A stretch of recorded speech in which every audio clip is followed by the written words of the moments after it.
Let's pick up the organ I'm still playing from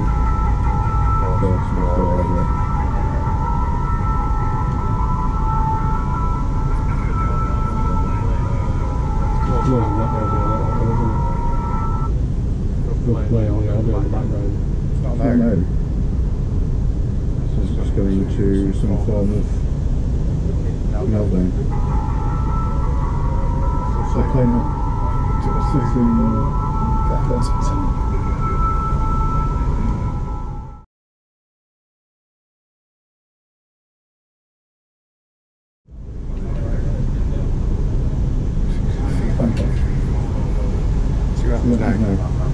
Let's go to the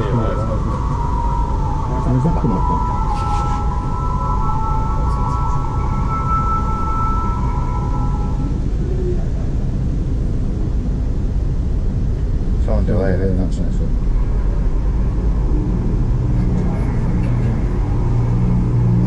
get feedback that's listening to Dave's playing through that. Of course, just peeping through those. But it's still getting the audio.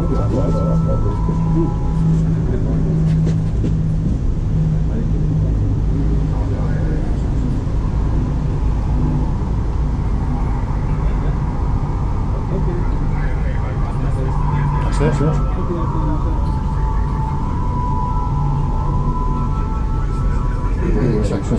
Hello. May I have a quick look? Yeah.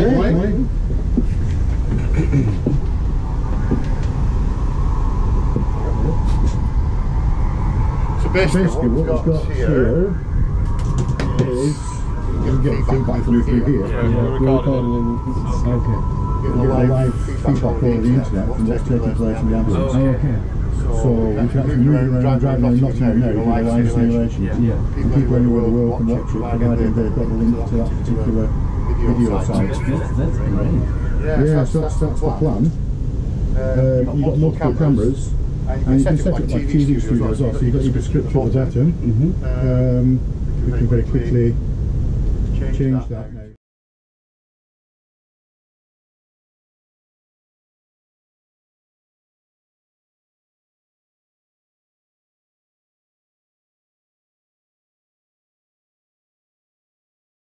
Went into your live drill.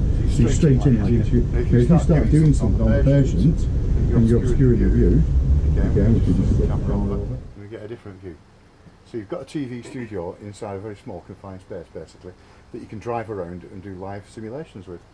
That's great. So that's the idea. So you're really equipped for real patients, or do you have? We could do real patients. We could do simulated patients, or we can put simulators in here. Yeah. Mark, Sebastian. That's Sebastian. Yes. We've been in contact with during Thomas' absence. Yeah. Yes, that's right. Yeah, right. Yeah. You got your Lucina back, right? Yes. So yeah, everything's fine. Yeah. Fine with it? Yeah, in fact, we brought your lawn with us today. Yeah. Because that's what we were told to do. So we're doing a demonstration of how to prone and put the Lucina into a birthing position on hands and knees. But because we brought the mannequin down in here, we thought we might as well just demonstrate to people that if you just think a little bit outside the box, simulation doesn't have to be in a simulation centre.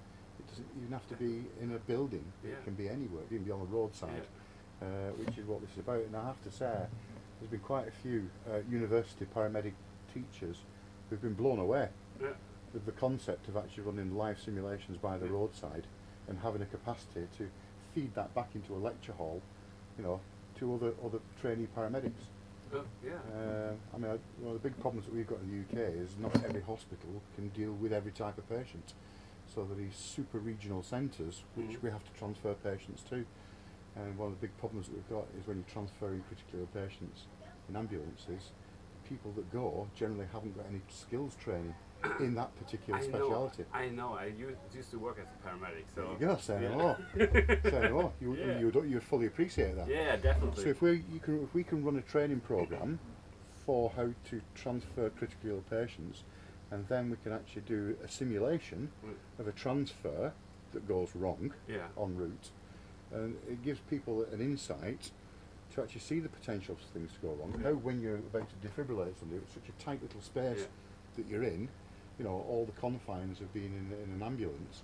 Not to mention the things like the bumps and the cornering and the and the nausea-inducing things that you had no idea what you might experience. Definitely. I mean, I remember, unless you're actually doing it. Yeah, I mean, during your training, I mean, you go theoretically through those situations, and then you never have that situation for years, and then suddenly you're in this, and then you unprepared, and you have no chance to prepare it because you can't look it up before you get there and say, okay, that's your task now. It's oh yeah, hopefully everything is working well.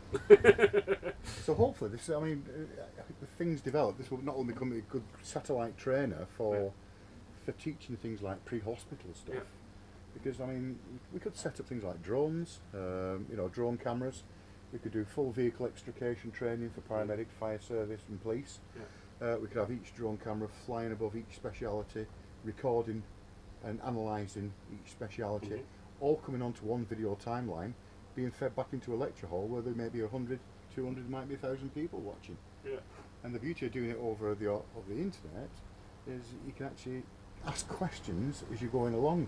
So you might have a panel of experts and they're watching something taking place in the ambulance, say, I hadn't realised that this could happen, or what would you do if there's a puncture? You know, and you might come on and go, well actually puncture is really difficult to prepare for, blah blah blah, but this is what you would do under the circumstances. So you're evoking people's thought processes, even though they're not actually in the same area or room, and yet at the same time you're answering a lot of questions that people might never question before they get into the back of an ambulance. So yeah, that's the theory behind it. Yeah, that's very smart to do, I think. Well, like you say, you can have simulators in here. You can actually have patients just pretending they're drunk with head injuries and the usual day-to-day dross, as you know, as a paramedic has to deal and cope with. Yeah, so definitely. I mean, even if you just run through the scenario that you have to do some procedure on the vehicle, and you just talk to the driver, say, okay, now we have to stop for 2 minutes. Yeah, I mean, just telling people to pull over onto hard shoulder and stop. Exactly. I mean, you have to. If this is already trained on your mind, then you can pull it off your head in the moment you need it.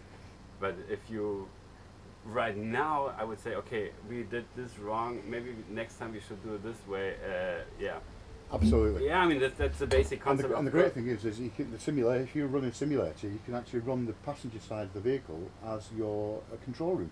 So you can see what's happening in the room because you've already got video cameras in here, and you can alter the parameters appropriately, and you can change the camera angles just to get the best view for your audience. Great. It's great. But since we're talking already, I know that the Lucina thing was quite long. It's awful. It's water under the bridge. It's just what I mean. Thing is that no. But my question is, I've been buying CAE products now for 15 years. You know, prior to we met you, and I've never had any issues in terms of reliability. They've always been robust systems. They've always worked. Never had any downtime. Can't say the same for other companies. So naturally, when you buy a new mannequin, you've got high expectations, and it doesn't quite come to speed to standard. I think I would be a little bit more sort of like annoyed or aggravated if it was a different company. Because I've had that reliability and that fantastic customer service that CAE provide. It's been a bit of a nuisance, and I know that you've bent over backwards as a company to help us. You know. We appreciate it. I remember sending that Lucina to you and getting this out of somewhere else. And we do appreciate it, that level of service that you've been giving us. Since we're talking, I know that I was sitting next to Thomas starting next week again. Is there anything else we should be aware of, or you need right now? Off the top of my head, I can't think. Chris, is there anything else that you can think of that we in terms of service or needs from CAE that you can think off the top of your head? I can't. Anything really. I try to remember all the simulators you have. You have 2 Metimen in the Lucina running. We have 2 Metimen, and then we all have the ECS or something like that, right? We've got rid of them. The 2